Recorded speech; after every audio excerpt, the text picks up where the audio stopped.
Snow whispers secrets across the silent trees, cloaking the world in a shimmering white hush. In the heart of Yosemite National Park, where the pines stand like silent sentinels, a mother bear trudges through the drifts, two tiny cubs toddling behind her. Far from the roads and the crowds, an old cabin's lone occupant drowses near a crackling fire. Soon his rest will be shattered by unexpected guests seeking warmth. A howling wind rattles the eaves, an omen of the extraordinary encounter that's about to unfold.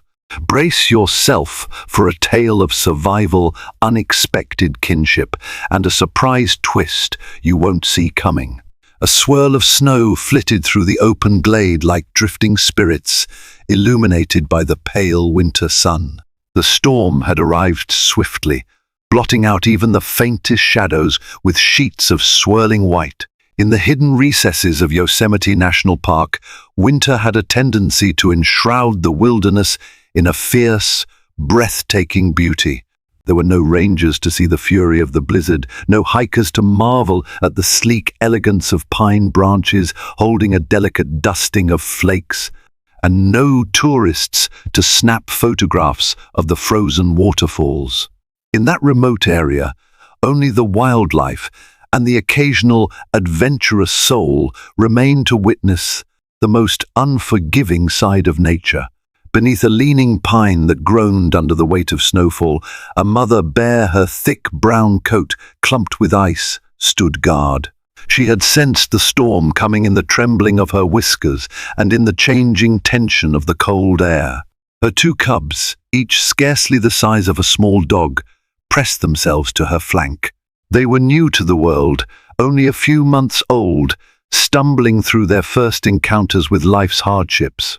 The mother's large, gentle eyes watched for any opening or cave, any sliver of shelter she could find amid this icy chaos. Her paw prints, wide and deep, cut new tracks in the snow, an unbroken line slowly moving forward. She had come from a higher elevation, seeking lower ground where the storm might be gentler. Hunger nipped at her belly. The cubs were getting old enough to need solid nourishment, and she would have to teach them how to hunt when the weather broke. For now, she focused on pure survival, warmth, shelter, and safety from the storm's relentless lash. The howling wind stung at her ears, driving swirling ice pellets into her thick coat. Her nose, black and keen, scented something faint in the wind. Smoke. It smelled like burning pine logs carried from somewhere ahead. Smoke meant fire, and fire meant warmth. Though wild animals typically avoided any sign of human presence, winter's desperation sparked a subtle shift in primal caution. If the presence of humans meant a chance for shelter from certain death, she might be driven to investigate. It was not recklessness so much as necessity, an instinct as old as time that demanded she protect her cubs at all costs. A few hundred yards away, through a denser stand of pines and firs, stood an old, weather-beaten cabin that looked as though it had grown up out of the earth itself. Its walls were of rough-hewn logs, chinked with clay and moss. A sagging porch, partially covered with snow, stretched across the front. Smoke curled from the squat chimney, dispersing into the wind-swept sky. Inside, a single occupant dozed fitfully on a creaking cot placed near the stone hearth. His name was Raymond Ray Mulligan, a man in his early 30s who had ventured into the backcountry seeking solace after losing his job in the city. That job assistant park ranger had once been his life's aspiration. When budget cuts shrank the ranger service, Ray's position was terminated. Determined to reclaim his sense of self, he had come back to the wilderness he loved so much, renting this old cabin from an acquaintance. With nobody around to object, he kept odd hours. Outside, the snow raged. Inside, the fire crackled softly. Ray had awakened a few times in the night to tend the fire, feed it logs, ensure it wouldn't die. Whenever he opened the cast iron stove door, the smell of burning pine revived him for a moment, and he would feel a tingling in his chest. The bitterness of losing his position still gnawed at him, but being immersed in the raw wild offered him a chance to find perspective. Sometimes he feared the isolation would unravel him. Other times he believed it would set him free. Now, as the blizzard howled louder, Ray woke, heart pounding from a half-remembered dream in which he was still an official ranger, patrolling the trails, greeting families, keeping an eye on the majestic landscape. The abrupt knowledge that he was no longer wearing the uniform stung like the cold wind that slid through the cracks in the cabin's walls. A heavy gust rattled the windows. Outside, the shapeless dark of the storm pressed against the frosted glass. Ray pulled himself upright, swung his legs over the side of the cot, and fumbled for his boots. He had no electricity. Of course, the cabin was as off-grid as it got, but he had lanterns, a battery-powered flashlight, and plenty of firewood. He noticed the small stack of logs near the hearth was running low, so he intended to fetch more from the shed attached to the rear of the cabin. The old place had only one door at the front and another in back. Ray grabbed his heavy coat and laced up his boots, preparing to step outside into the storm. The second he cracked open the door, a fierce wind rushed in, dusting the cabin floor with fine crystals of snow. He cursed softly. Winter in Yosemite's higher reaches could be unrelenting. He pushed out onto the porch. The swirling flakes blinded him momentarily. He had rigged up a rope from the porch to the woodshed to guide him so he wouldn't lose his way in the blizzard, an old wilderness trick he'd learned from a seasoned ranger years ago. Hand over hand, he followed the rope, bent forward against the wind, trudging about 30 steps until he felt the shed's rough wooden side. Opening it, he gathered as many logs as he could carry, determined to avoid a second trip in these brutal conditions. On his way back, he thought he glimpsed movement at the tree line. The swirl of white made it impossible to see clearly. He paused, blinking against the wind, and saw only whipping snow and the looming shapes of trees. Dismissing it as a trick of the storm, he resumed his trek to the cabin, carefully balancing the logs. Inside, he kicked the door closed with a dull thud and stooped to add several logs to the fire. Sparks danced as the fresh wood crackled in the heat. Setting the remaining logs aside, he peeled off his gloves and placed them on a chair. The wind bellowed outside, hammering at the shutters. Little did he know that a mother bear and her 2 cubs stood in the swirling storm not far from his cabin, drawn by the smell of safety and fire. The mother felt the hot prickle of caution creeping along her spine, yet the promise of a haven, any sanctuary from the cold that threatened to claim her cubs, outweighed her fear. The cubs pressed close to her flanks, tired, hungry, and shivering. She resolved to circle the dwelling, sniffing for any other sign of danger, but the raging storm limited her sense of smell. Wind direction kept shifting, whirling away the scents. Finally, she found a spot beneath the porch where the snow had drifted to create a partial barricade. Digging a little, she uncovered a meager hollow protected from the brunt of the wind. For the moment, at least, it was shelter enough. She ushered her cubs into the space with gentle nudges of her muzzle, then curled around them, forming a barrier between their vulnerable bodies and the storm's fury. Inside, Ray sat down in front of the hearth, letting the fire's warmth wash over his numb hands. He could feel a deep ache in his chest, partly from the freezing air that had battered him during his trip to the shed, but mostly from the heartbreak of his circumstances. His dream of working full-time as a ranger had vanished. Now he was just a drifter, left to find his own path through the wilderness of existence. Yet something about the storm called to him.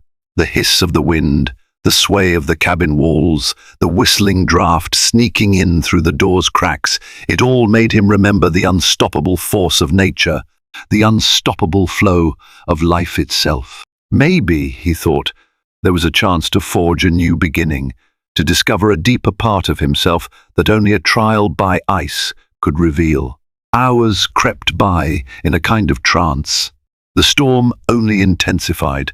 Ray ate a simple meal of beans and rice, heated in a battered pot over the fire. He read a few pages from an old field guide about local flora and fauna, letting each word anchor him to the environment he cherished. Outside, darkness descended quickly in the swirling white gloom. The wind shifted, and the mother bear lifted her head, ears pricked, listening carefully. The cubs had drifted into fitful sleep. The mother bear could feel her own exhaustion pulling at her. Still, caution kept her awake, watchful. Any sign of movement from inside could mean danger, but the storm had turned the cabin into a bastion of warmth and tempting safety. Night wore on. Ray drifted between rest and wakefulness. In the quiet intervals, he could hear strange sounds, soft scufflings. Perhaps the wind, perhaps the cabin settling. At one point, he rose to investigate, peering out the frost-laced window into the silver darkness. Nothing but the swirl of snow greeted him. He shrugged off the feeling, banked the fire, and decided to try and get some sleep. He needed rest, for the next morning might bring the laborious task of shoveling and clearing the area around the cabin. He crawled beneath a thick blanket, fully clothed, and closed his eyes. The last thing he remembered was the flicker of the dying firelight playing on the rough wooden beams overhead. By dawn, the storm's viciousness had lessened, but not by much. An opalescent light filtered through the cloud banks, revealing a world almost unrecognizable in its uniform whiteness. Snow had piled high against the porch's pillars. Mounds of it covered the roof, formed by the relentless wind. Ray woke to the groan of timber and the sense of something shifting outside. After stoking the fire, he pulled on his coat and carefully opened the front door. Immediately, a drift of fine powder toppled in at waist height, and he had to shovel it aside with an old, battered scoop. The frigid morning air stung his cheeks, but there was also a clarity to it, a crispness that made everything feel fresh and new. Working steadily, Ray cleared a path across the porch. He intended to do more, but a sudden feeling and itching between his shoulder blades made him pause. He sensed something watching him. Slowly, he surveyed the tree line. The storm had receded enough to reveal silhouettes of pines. The silent hush was overwhelming. Then, a faint movement below him, near the base of the porch, drew his eye. He crouched, heart leaping. There, only a few feet away, he made out a large brown shape. Panic flared. There was a bear under his porch. Ray's pulse quickened. His mind raced with the safety protocols he had so painstakingly learned. Make noise. Show you are a human threat. Keep your distance. Never let a bear feel cornered or separated from its cubs. Cubs. That was when he realized there wasn't just one shape, but three. The mother bear, her breathing labored, turned her head slowly. Two smaller bundles squirmed at her side. All three wore a crust of snow that had half buried them in their makeshift den. One of the cubs raised its muzzle, sniffing the air. Ray's throat felt tight. This was no typical wildlife sighting. It was an intimate revelation of desperation.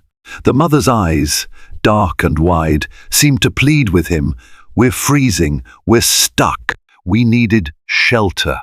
Ray scrambled backward, nearly dropping his shovel. A primal part of him roared with adrenaline, urging him to get inside, lock the door, protect himself. But a quieter, deeper part of him recognized something else.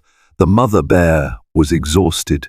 Gaunt from winter's deprivation, she wasn't leaping up to charge. In fact, she was trembling. One of her cubs let out a pitiful mewl. Ray knew that mother bears were fiercely protective, yet he saw only frailty there, a living creature battered by the storm and forced to seek shelter near humans. Slowly, carefully, Ray retreated to the cabin door. He needed to think, needed to plan his next move. Inside, his heart still pounded. He'd encountered bears before, of course. He'd been trained to keep a safe distance and make sure they found no food reward that might encourage them to approach humans. Yet this situation was unique. If the mother bear didn't find proper shelter, or if the storm returned, it could be a death sentence for her cubs. He thought about calling for help, but there was no cell service in that remote area. Additionally, the nearest ranger station was at least a day's hike away, possibly two in this kind of deep snow. Even if he had a two-way radio, the storm's conditions might hamper a rescue attempt. He paced restlessly, torn between the cautious policies he'd learned and the unmistakable empathy welling within him. He recalled a conversation with an older ranger who had once rescued an injured cub. "Sometimes we do what we can," the ranger had said. "We may not interfere with nature's course in the grand scheme, but when the moment stares us in the face, compassion might take the lead." By midday, the winds had eased enough that Ray ventured onto the porch again to observe. The mother bear was still there. She had shifted slightly, perhaps trying to find warmth. The cubs were pressed against her belly. Ray saw they had begun to stir more vigorously. Maybe the faint morning sun had given them a little energy. As he peered over the edge of the porch, the mother lifted her head with a labored jerk and looked him directly in the eye. Ray's heart thudded. He whispered, more to himself than to her, "I'm not going to hurt you." The words plumed in the cold air, dissolving into silence. Though uncertain and apprehensive, Ray felt compelled to help. He decided to gather some old blankets he had stored in the cabin, a patchwork of torn quilts and heavy wool he no longer used. He did not intend to drape them over the bear family directly. That would likely cause panic. Instead, he thought to place them at the corner of the porch, forming a windbreak, or at least a warmer surface for them to lie on. With infinite caution, he inched outside, blankets clutched to his chest. He could hear the mother bear's breath hitch, see her nostrils flare in alarm.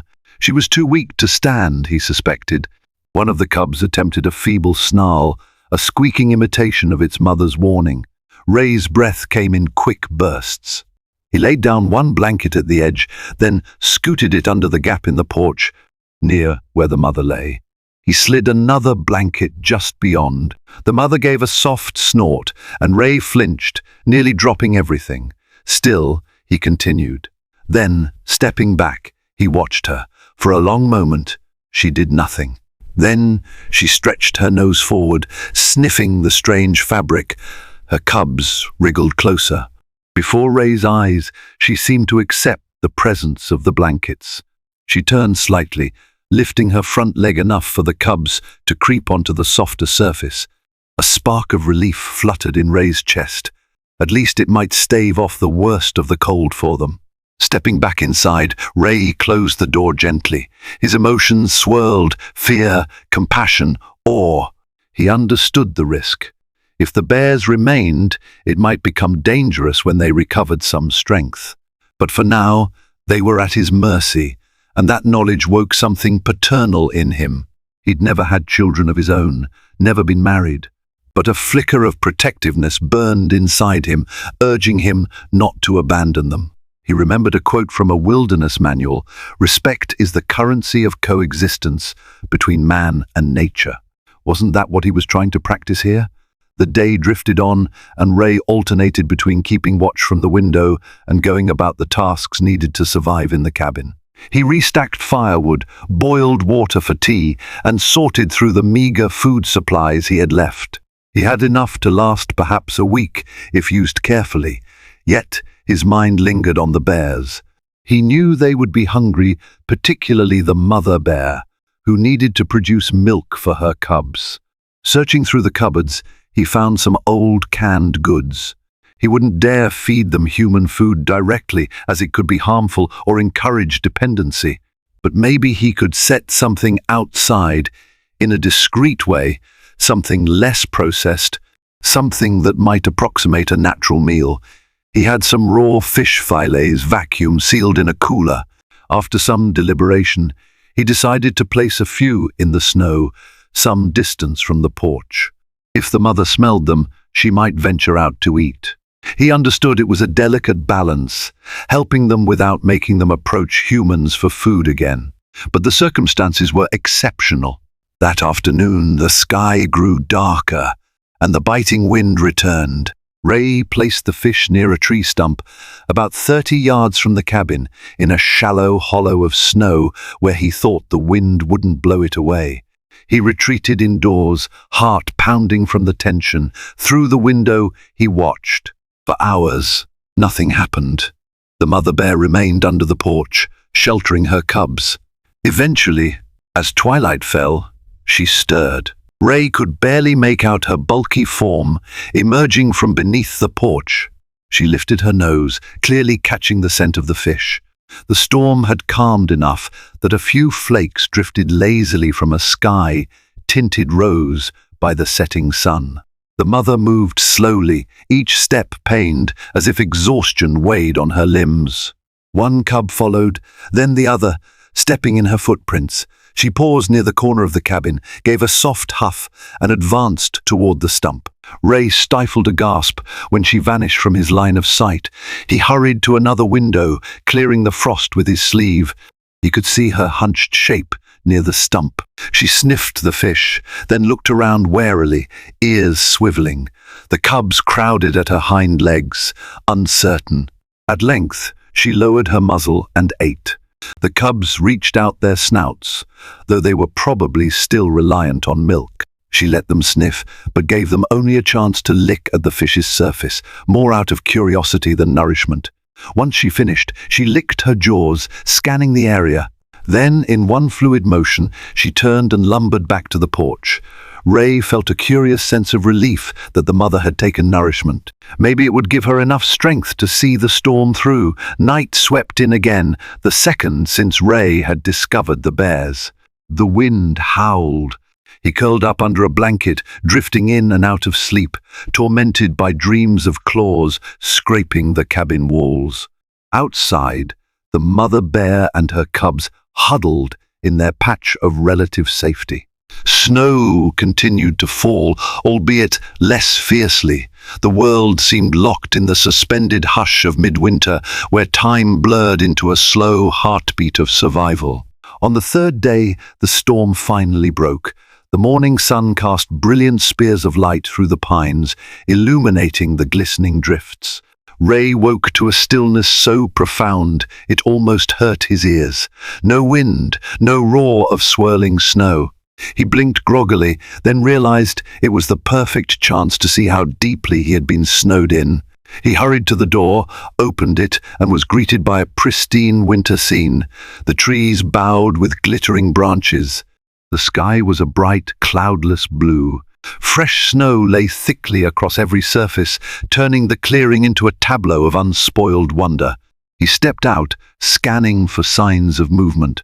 Under the porch, he could still see the mother bear and her cubs. With the storm gone, he expected them to leave, but they remained, as if waiting. Perhaps the mother felt too exhausted to wander farther. Ray also noticed that the porch roof had partially collapsed under the weight of the snow in one corner.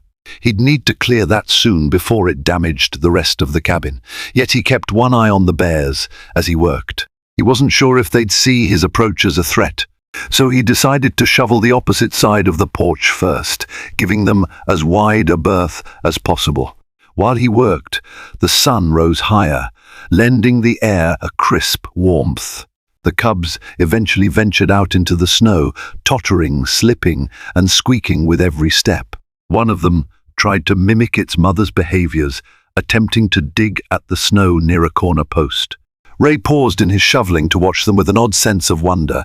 He could see their curiosity, tiny snouts exploring the world, stubby legs stumbling over lumps of ice. The mother hovered close, occasionally nudging a cub back or letting it poke at the snow. A pang of empathy welled up in Ray. These creatures, once such fierce and distant icons of the wild, now seemed more like neighbors. As the day wore on, Ray decided to do something bold, attempt a short snowshoe trek to see if the main trail or any ranger outpost might be accessible. He had a pair of old snowshoes in the cabin left by the previous occupant, and he wanted to gauge the conditions. The mother bear, seeing him prepare, seemed alert, but did not move from her spot. Ray strapped on the snowshoes, slung a small day pack over his shoulders with some water and snacks, and set out, aware that every step took him deeper into a silent wilderness, still reeling from the storm. He soon realized how daunting the trek would be. Snow drifts rose to chest height in some places, and even with snowshoes, movement was slow. The cold air burned his lungs. After barely an hour, he had gone no more than half a mile, when he came across a collapsed pine, blocking what he presumed was the path. He knew forging ahead would be nearly impossible without more time and resources. He also noticed no tracks or sign of other humans. The park rangers would not be making their rounds in such inaccessible terrain anytime soon. Resigned, Ray turned back. By the time he returned to the cabin, the mother bear was up and about, the cubs trailing her. She moved cautiously around the clearing, sniffing for signs of food. Ray worried about her meager condition. Her ribs showed slightly beneath her winter fur. He recalled that local black bears would typically be denning or in a state of reduced activity this time of year, though not necessarily deep hibernation. The mother's presence here, with cubs so small, meant something must have disrupted her usual den, or perhaps she had been forced to travel. It was a precarious situation. Ray decided to place another small portion of fish and some leftover vegetables at a distance from the cabin. Maybe it would help sustain her. Although he was breaking the conventional guidelines about feeding wildlife, the alternative was leaving a starving mother and cubs to their fate. He performed the same cautious procedure, setting the food in the snow while they were under the porch. After retreating indoors, he watched as the mother eventually emerged, guided by scent, and cautiously fed.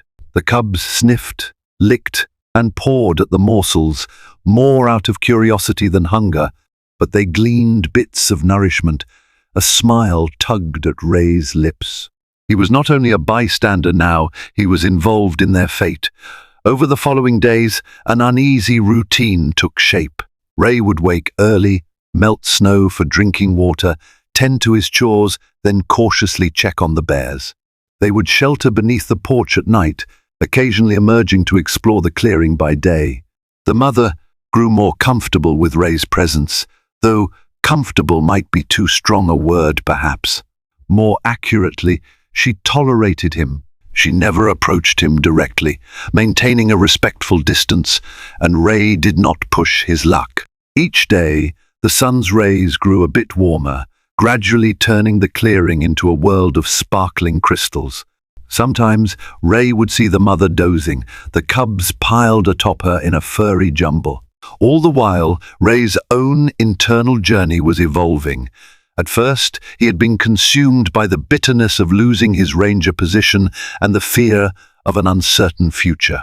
But as he lived through each day with singular focus on survival, on the well-being of these unexpected visitors, he felt the tight knot of regret and anger unravel inside him. An old memory surfaced, the thrill of his very first day in the park, eyes brimming with the wonder of the wild, wanting only to protect and nurture that beauty. Here he was, in a way, doing exactly that. Perhaps it wasn't official, but it was real. No job title required. One crisp morning, as he crouched by the woodpile, he heard a commotion near the tree line. A sharp whimper and a huff, followed by frantic rustling. Ray dropped the logs he was carrying and sprinted in that direction. He found the mother bear at the base of a pine, pawing the trunk. One cub was high up on a branch, clinging with tiny claws, mewling in panic. The little one seemed to have climbed too far and was now terrified to descend. The second cub was on the ground, whining. The mother let out a series of huffs, frustration in her posture. Ray's pulse hammered in his ears as he realized the cub was in trouble. The mother paced beneath the tree, occasionally stretching on her hind legs in a vain attempt to reach the cub.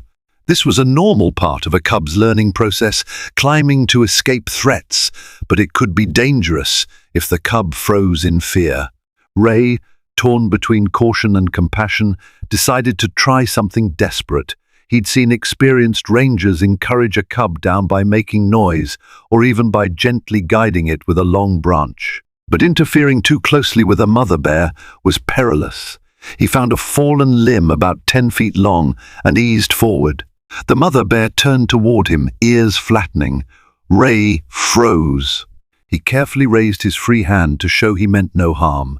Then he extended the branch up toward the cub, trying to create a ramp, or at least a guide for it to cling to. The mother bear rumbled in her throat, an uneasy warning. "Easy, girl," Ray murmured, heartbeat thudding. The cub whimpered, shifting on the branch. Snow showered down as it dug its tiny claws in. Slowly, carefully, Ray maneuvered the branch beneath the cub's hind paws. The little bear sniffed it, uncertain. Then, with clumsy hesitation, it began to shuffle backward, hooking its claws in the bark and on the branch. Ray's arms trembled with the effort. Any sudden movement, and the mother could lunge or the cub might slip. After what felt like an eternity, the cub made it down to a lower branch and then to the trunk, where it scrambled awkwardly to the ground. Ray staggered back, dropping the branch and exhaling shakily. The mother bear rushed to her cub, sniffing it all over, grooming its fur.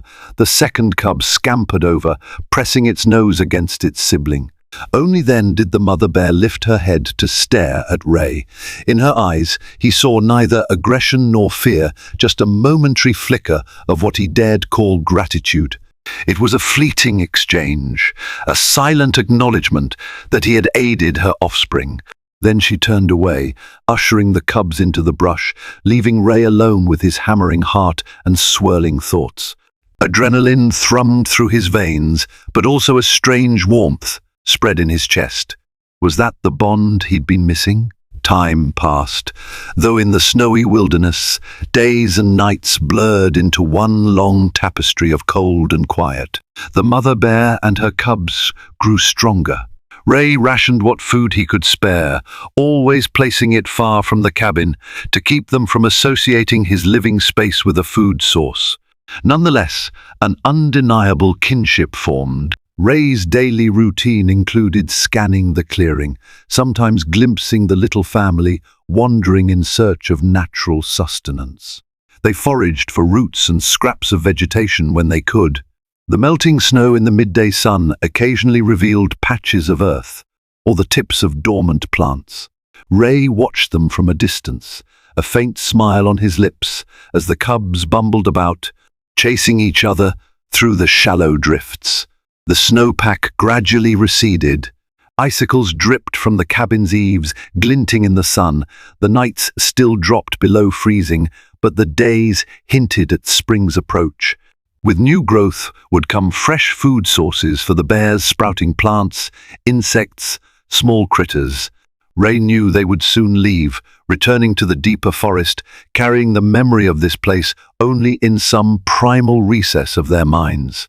Part of him felt relieved bears did not belong under porches after all, but another part of him dreaded the day they departed, for they had filled his lonely existence with purpose and meaning.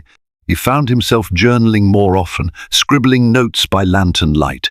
He documented everything, the mother's behavior, the cub's development, even his own emotional shifts. It was as though he were writing a field study of not just the bears, but also of his soul. On the margins, he would doodle their silhouettes or scrawl half-formed sentences about the quiet dignity of their presence. Sometimes, he wondered if he'd share this journal with the rangers when he eventually made his way back to civilization. Maybe it would serve as a testament to the extraordinary connection between man and beast, forged in the crucible of a harsh winter. At last, one radiant morning, Ray woke to discover that the space under the porch was empty. No prints, no sign of the bear family. A pang of emptiness clutched his chest. He hurried outside, scanning the tree line and the clearing. Nothing. It was as if they had vanished into the hush of the forest. Traces of them remained scattered paw prints, flattened patches of snow where they had slept, but the mother bear and her cubs were gone. Ray felt a swirl of sadness and relief.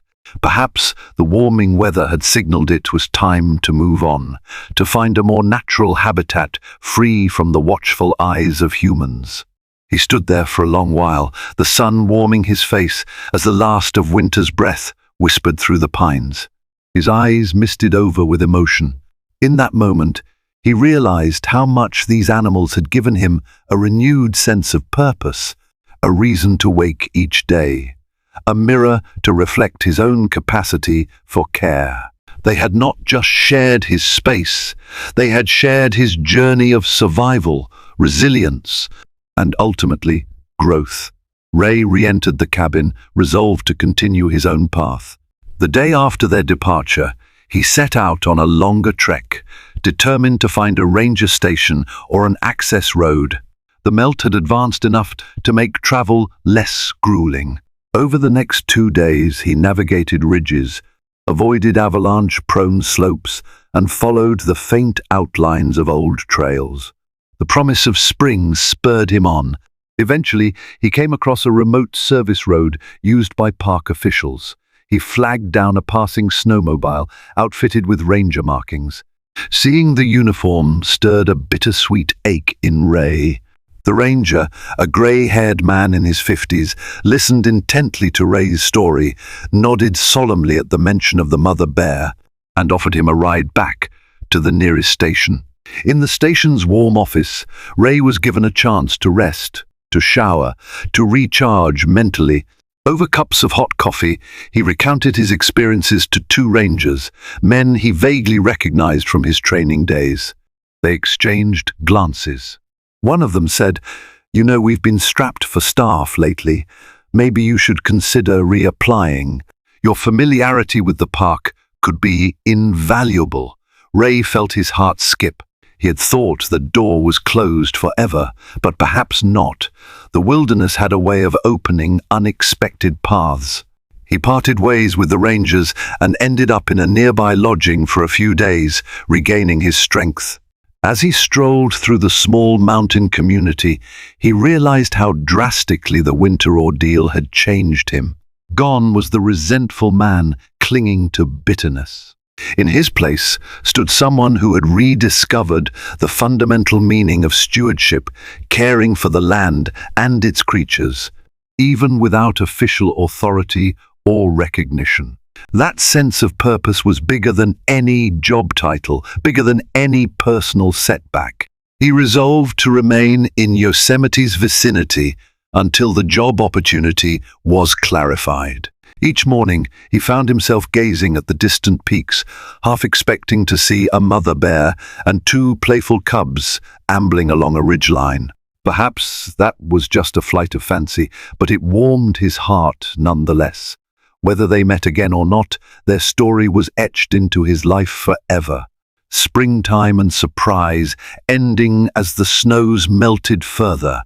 Life returned in full force to Yosemite National Park. Waterfalls roared with renewed vigor, meadows turned lush with fresh grass, and the trails beckoned hikers once again. Ray busied himself with odd jobs at the ranger station while waiting on the final word about a position that might open for the upcoming season. He was doing everything from cleaning equipment to assisting with trail maps, happy just to be part of the environment he loved. One day, a seasoned ranger named Bill asked Ray to accompany him to check on a remote campground that had recently reopened. They loaded a small pickup truck with supplies and drove along winding roads deeper into the park. The campground, known as Tall Pines Retreat, was nestled in a scenic valley lined with towering ponderosas. However, as they approached, they noticed something was amiss. Trash cans overturned, tents rummaged through, and a pair of frightened campers who came rushing toward them. "These bears are out of control," one camper sputtered.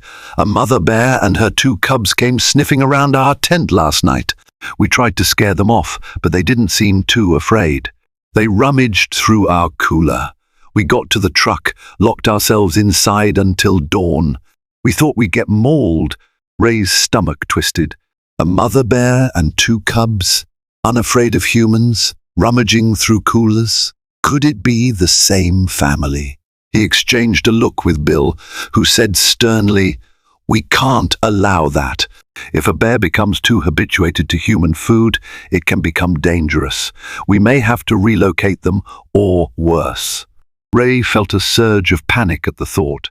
He'd read too many case reports where problem bears ended up euthanized.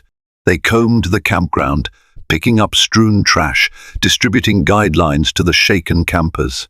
The father of one family recounted how he had tried yelling and banging pots, but the mother bear was oddly calm, not attacking but persistently sniffing for food. Ray's heart thudded. It sounded so much like the same bear, the one who had learned humans could provide a modicum of safety or nourishment during that brutal storm. Sure enough, that evening, the mother and cubs returned. The staff, including Ray, observed from a distance. The mother approached the area, sniffing around. The cubs, a bit larger now, tagged along behind her. The moment Ray saw them, he felt a profound certainty. It was the same trio. The mother had recognized the smell of human food and, from her winter ordeal, associated it with safety rather than danger. Now, she was rummaging for more. In the eyes of park management, that was a serious red flag. Bill muttered, "We might have to dart her and relocate them deep into the wilderness. Can't have them rummaging around campgrounds all summer." Ray spoke up, voice urgent. "Let me try something." Bill hesitated, but gave a nod. Ray stepped forward, slowly making himself known to the mother bear. He didn't approach close enough to alarm her, but he raised his arms, called out in a calm, steady voice, "Hey there, Mama. Remember me." The mother bear's head snapped up. The cubs hovered behind her. Ray's heart pounded, but he forced himself to remain calm. That half-forgotten sense of connection sparked. She recognized him. He could see it in her posture, the tilt of her head. She did not charge, nor did she run. She let out a low rumble, neither threatening nor friendly, just a note of acknowledgement. The campers who witnessed this scene stood agape, pointing, whispering. Ray began to wave his arms, raising his voice in a steady crescendo. This time, though, it wasn't gentle coaxing, it was a demand. "Go on, girl. Go back. This is not your place." He stomped his boots, repeated the words over and over, making eye contact without aggression, trying to communicate that she wouldn't find the same open-armed welcome here. Bill and the other rangers joined in, banging pots, yelling. The mother bear shifted her weight, uncertain. Then she barked at her cubs, turned and bounded away. The cubs scampered after her. A hush fell over the campground. The surprise ending to this entire saga came not in a violent confrontation, but in that subtle moment of recognition, man and bear, once forced together by a merciless storm, now parted by the boundaries that had to exist in their separate worlds. The campers, who had been terrified, stared slack-jawed at Ray, asking how he managed that. He only shrugged, eyes glistening. "We had an understanding," he said. "That's all." Bill clapped him on the shoulder, murmuring, "You may not have the uniform, but you sure have the spirit. We'll make something work, Ray." The meaning was clear. Once the bureaucratic gears turned, Ray would have a shot at rejoining the ranger team. And in that bittersweet twilight, the mother bear and her cubs disappeared into the brush, hopefully to relearn the old ways of foraging for wild food, never again to rely on a human porch as sanctuary. In the weeks that followed, Ray was officially rehired as a seasonal ranger, with the promise of a potential permanent position once funding stabilized. He took on his duties with renewed vigor, patrolling trails, educating campers, doing everything he could to ensure that humans and wildlife maintained that essential, delicate balance of respect. Every so often, he would think of the mother bear and her cubs wandering somewhere in the vast wilderness. He liked to believe they thrived, found their own place, and taught their cubs how to truly be wild. Their fleeting bond with him was a testament to resilience, connection, and the capacity for personal growth that arises when two worlds collide in empathy. He never did see them again, but each night he drifted off to sleep with a quiet gratitude in his heart. They were part of him now, woven into his journey, just as he had once been woven into theirs. Thank you for joining me on this extraordinary adventure through snowy isolation, an unlikely alliance, and a life-changing twist. The mother bear and her two cubs showed us that even under the harshest conditions, empathy can bridge the space between fear and understanding. Our bond with the wild runs deep, and sometimes it takes moments of raw vulnerability to remind us of our shared need for shelter, comfort, and hope. I hope this story touched your heart and inspired you to see the natural world and your place in it in a whole new light. If you enjoyed this tale, please give this video a thumbs up, leave a comment, and share it with someone who could use a reminder that compassion truly can move mountains. Don't forget to subscribe to my channel for more captivating stories and reflections on our remarkable world. Your support means everything.